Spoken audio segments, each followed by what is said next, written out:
Yan tol, isang mapagpalang gabi sa ila tol. Nagising po ako tol. Alas 2 na po ng gabi. Malapit na mag-umaga. Kaya nag-video po tayo ngayon.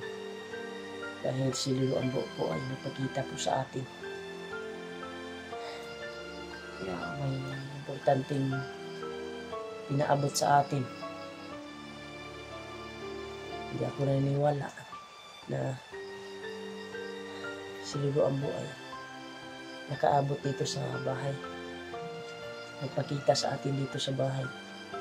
Kaya ako ay nagising ngayon upang ipaalam sa inyo na naghatid si Lolo ng impormasyon sa atin na bukas ng umaga daw, bukas ay lusubin na yung bahay ko. Ewan ko ba kung totoo ba yung sinabi ni Lolo na lusubin yung bahay ko. Lusubin daw ng mga tauhan ni Commander Bagno, at susunod daw si Commander Bagno dito sa bahay ko. Kaya ako nagising para ipaalam nyo sa mga team hunters na nangingi ako ng tulong. Bukas daw itong umaga ay lulusog daw si Commander Bagno dito sa bahay, sabi ni Lolo Ambo. Kaya yun yung sabi niya. Kaya sobrang gabi na ngayon, alas 2 na ng gabi ito. Kaya baka magtaka kayo na gising tayo. Kaya nagising ako to dahil narinig ko po yung boses ni Lolo pumasok sa tinga ko. Kaya agad akong gumising. Paglabas ko, yun, nakita ko sa labas si Lolo sa itaas ng Mansanitas. Itaas sa labas tol ba, yung kahoy tol ba. Kaya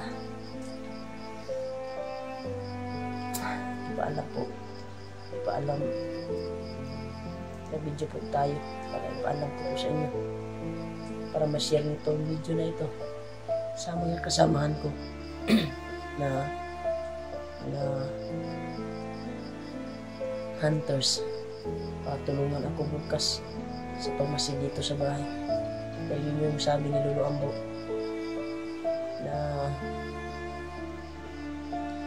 lusubin na yung bahay ko bukas.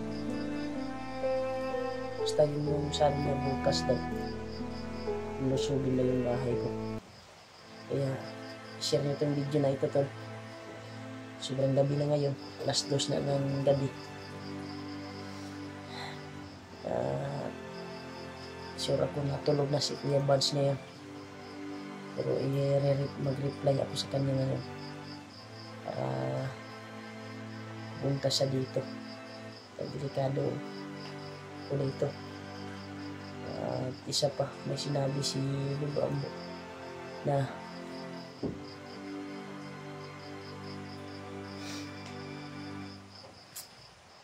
iwasan ko na daw mag-video sa kanya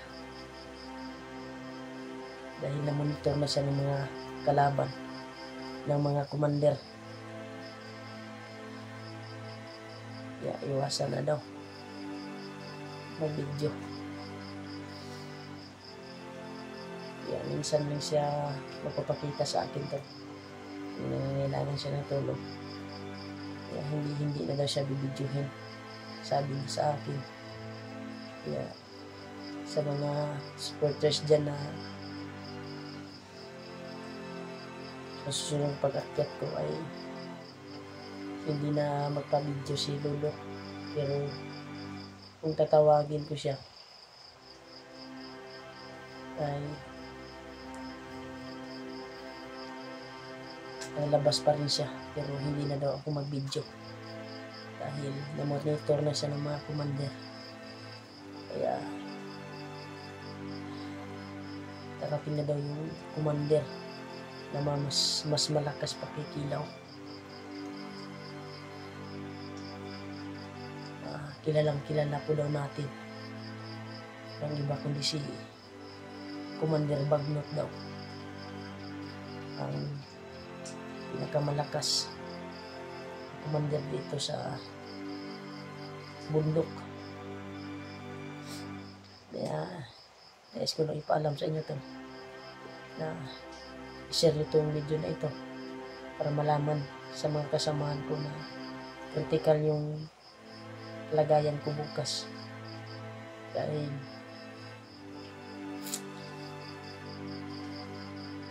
patungo daw si Bagnot dito. Kaya maniniwala po tayo kaluluwa dahil yung lahat na sinabi niya ay katotohanan. Nagkakatotoo yung mga sinabi niya. Kaya, hindi po talaga ako naniwala kanina kung pumasok sa tinga ko yung kuha ni Lolo, busis. Kaya tinatawag ako. Kaya paglabas ko ay nakita ko siya sa kuwan. Hindi ko na siya nabidyohan. At kuwan na din yung kuwan ko dahil yun din yung sasabihin niya na hindi na daw siya magpa-video sa akin. Dahil na-monitor na siya ng mga commander. Baka madamay pa daw yung kuwan niya. Yung mga kuwan niya ba sa kanyang sarili. Kaya i-share niya to yung video na ito tol sa mga kasamahan namin. Tulungan nila ako bukas dahil si Julio lang yung madali-dali na kong tawag tol. Dere si busy din sila ko at pag-share na ng kuwan ko tol video ko ngayon. Nagising talaga ako dahil sa pinaabot ni Lolo Ambo na napaka-importanteng balita. Hindi talaga ako naniniwala kanina na buksis talaga ni Lolo yung narinig ko. Paglabas ko si Lolo Ambo yung kuwan ko at may sinabi siya sa akin na napaka-importanteng bagay. Pero yung pamilya ko ay safety na. Yung pamilya ko tol, na-secure ko na yung pamilya ko. Kaya ako nagmasi dito sa bahay ko ngayon. Dito ako. Kanina ay nandito si Julio, pero umuwi na din. Then nag-alala din siya doon sa kanila boarding house. May mga kaganapan na. So, inantayan ko to tol pagka kialaman ng mga bandido yung bahay ko at sunugin. Kaya ako nang dito natulog ngayon. Tamasid yung asawa ko ay nandun sa kuwan, sa biyanan mo. Sabi ko na sa bahay ako matutulog. Nagising talaga ako dahil sa busis ni Lolo na may pinarating sa akin na importanteng bagay, importanteng kuwan na sa ating kaligtasan. Kaya bukas na ay kung sino man yung busy ngayon at ma-upload ko to, pakishare ng video ko to sa mga kasamahan ko para matulungan ako bukas. Ay delikado yung kalagayan ng bahay ko bukas dahil si Lolo Ambo na yung nagsabi na punta daw si Bagnot.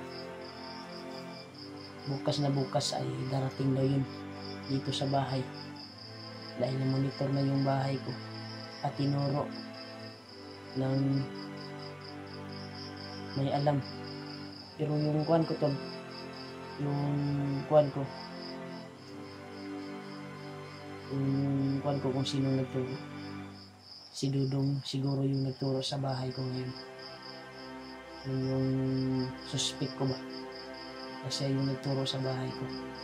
Dahil nakakarating, hindi ako maniniwala na makarating si Juan dito. Pero si Lolo Ambo na kasi lang sabi to na mismo daw si Commander Bagnot daw yung pupunta dito sa bahay ko. Dahil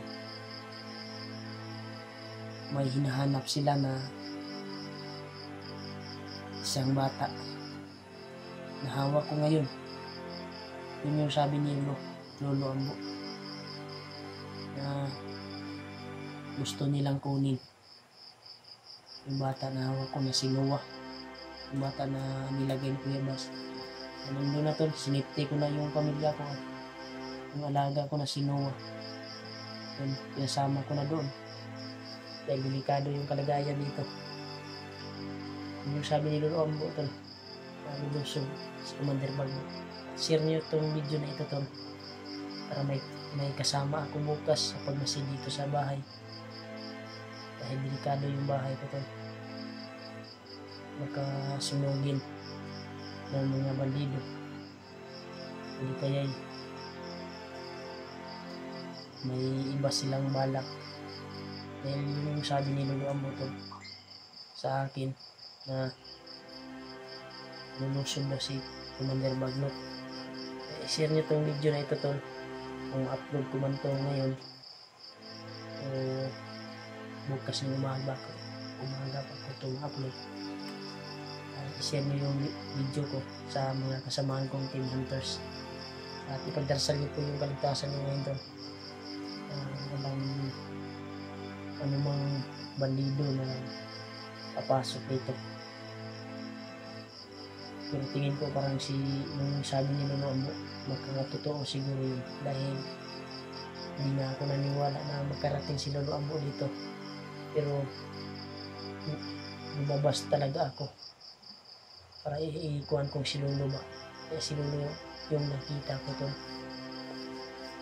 At may pinaabot na informasyon sa akin. Thank you so much po Lo. Alam ko nandito ka ngayon. Dito ka sa tabi ko, magbantay din sa akin. Thank you so much po sa iyo Lo. Yeah.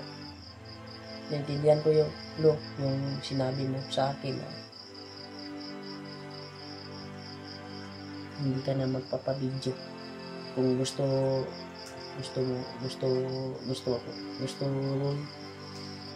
kitang tawagin ay matawag kita pero hindi ka magpabidyo. Matutupad yung promise mo Lo. Hindi na ka magpabidyo sa ako. Hindi ka na magpabidyo. Salamat talaga sa tulong mo Lo. Nagkaintindi din ako sa iyo. Thank you so much po talaga Lo sa tulong sa akin, sa pagbigay ng mga pag-imat ko. Laking tulong sa akin dito sa bahay yung binigay mo mga agimat, lalo yung mandana. Maraming salamat din sa basbas mo Lo kanina. Salamat din sa impormasyon na sinabi mo sa akin. Maganda ako bukas. Tatawagin ko yung mga buong kasamahan ko. Tol, share nyo itong video na ito tol, para malaman nila Kuya Bads, mga kasamahan ko na critical yung kuwan ko, yung bahay ko bukas ay punta na sila Bagnot dito, sabi ni Lolo. Sabi ngayon tol ay hindi ako matutulog. Mag-abang ako dito sa mga bandido na darating. Dahil may bandido na darating na ngayon, mauna daw dito sa bahay. Yun yung sabi ni Lolo. Kaya So, nandito na siguro yung video ko. Share na itong video ko tol para malaman ng kasamahan ko na vertical yung bahay ko ngayon. Bukas ay darating daw, sabi ni Lolo. Darating na daw si Bagno. Kaya thank you so much po tol sa walang sawang pagmamahal niyo po sa akin. Sa walang sawang suporta niyo po. At pagdarasal niyo po dito sa bahay ko ngayon. Thank you so much po talaga. Maraming salamat po. Happy New Year's yung lahat tol, yung tanan. And God bless you po sa inyong lahat tol. Mahal ko po kayo. Thank you so much po. Kung masig pa ako ngayon dito tol, hindi ako matutulog dahil delikado. Pagka sunugin yung bahay natin. Ingat kayo palagi tol kung saan kayo ngayon. Magandang gabi sa inyo lahat.